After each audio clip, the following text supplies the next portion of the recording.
جنہوں نے اصغر کو قتل کر دیا، انہوں نے سجاد کو قتل کیوں نہیں کیا؟ کیا وہ اہمیت سجاد سے واقف نہیں تھے؟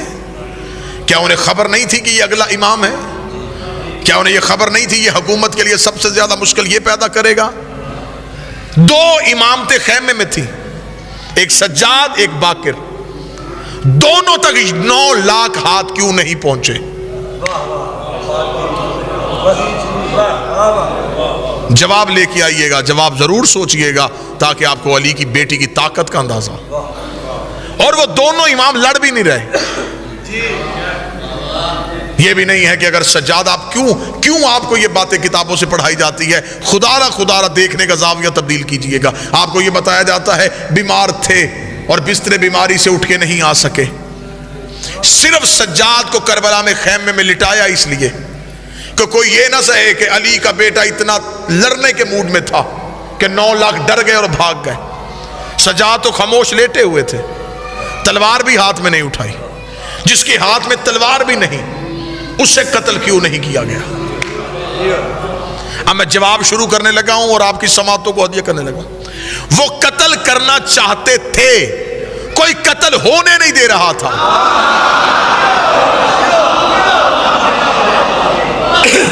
وہ چاہتے تھے کہ سجاد قتل ہو، وہ چاہتے تھے کہ باقر قتل ہو، لیکن کوئی قتل ہونے نہیں دے رہا تھا۔ کیسے نہیں ہونے دے رہا تھا میں بھی بتاتا ہوں۔ یہ جو آپ کو ذاکر بتاتے کہ شام غریبہ خیموں میں حملہ ہوا، یہ کیوں حملہ ہوا تھا؟ یہ سجاد کو قتل کرنے کے لیے ہوا تھا۔ یہ سجاد کو خیمے میں جا کے قتل کرنا چاہتے تھے۔ علی کی بیٹی کی طاقت کیا تھی؟ اور یہاں میں ایک جملہ ضرور کہوں، کبھی بھی علی کی بیٹی کے لیے لفظ بہادر استعمال نہ کرنا کہ علی کی بہادر بیٹی، نہیں۔ علی فرماتے بہادری مردانگی کا زیور ہے، بہادری عورت کی خامی ہے، خوبی نہیں۔ بہادری مرد کا زیور ہے، عورت کا نہیں ہے۔ علی کی بیٹی کے لیے بہادر لفظ استعمال نہ کرنا، شجاع تھی۔ اب اتنا پڑھا لکھا مجمع ہے، کوئی مجھ پہ سوال کرے کہ معنی ایک ہے لفظ تو ہے، نہیں، معنی جدا جدا ہے۔ خطروں سے کھیلنا بہادری ہے، خطروں کو للکارنا شجاعت ہے۔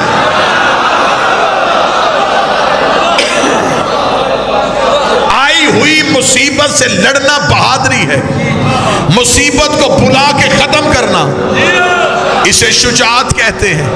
مجمع میں سے ایک بندہ ہو لیکن صدر کا حق ادا کرے۔ میں نے آپ کی سماعتوں پہ اعتماد کر کے یہ موضوع شروع کیا ہے، علی کی بیٹی کتنی بڑی شجاعت تھی۔ میں ابھی پڑھ دیتا ہوں، جب امام علی کو مدینے میں لوگوں نے علی کے گلے میں رسیاں ڈال کے علی کو بیعت کے لیے لے کے جا رہے تھے، ایسے دور نہیں تھا، بعید نہیں تھا کہ وہ علی کو قتل کر دیتے۔ جناب سیدہ فاطمہ الزہرا نے قبر محمد پہ جا کے کہا علی کی رسیاں کھولو ورنہ میں بد دعا کروں گی۔ ابھی بی بی نے کہا بد دعا کروں گی۔ کتابیں کہتی ہے مسجد نبوی کی دیواریں اٹھنی شروع ہو گئی، اتنی اونچی ہو گئی دیواریں کہ نیچے سے گھوڑا سوار گزر سکتا تھا۔ لوگوں نے حالات دیکھے، انہوں نے جلدی جلدی علی کو آزاد کر دیا کہ زہرا بد دعا کرنے لگی ہے، زہرا بد دعا کرنے لگی ہے۔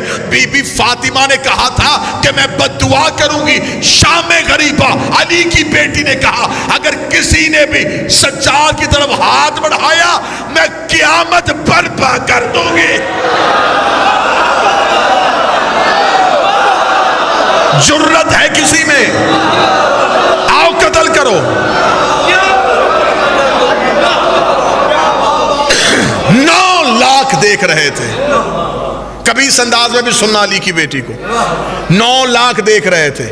بی بی سجاد کو پشت پہ لاد کے لائی، بی بی کا جرت ہے، آؤ قتل کرو۔ 9 لاکھ نے زینب کو رستہ دیا، درمیان سے 2 حجتوں کو لے کے نکلی، کربلا کی ریت پہ کھڑی ہو گئی، یزید تو نے کیا سمجھا تھا تو حسین سے بیعت لے لے گا؟ اگلے 2 امام لے کے تیرے گھر آ رہی ہو، اگر جرت ہے ان سے بیعت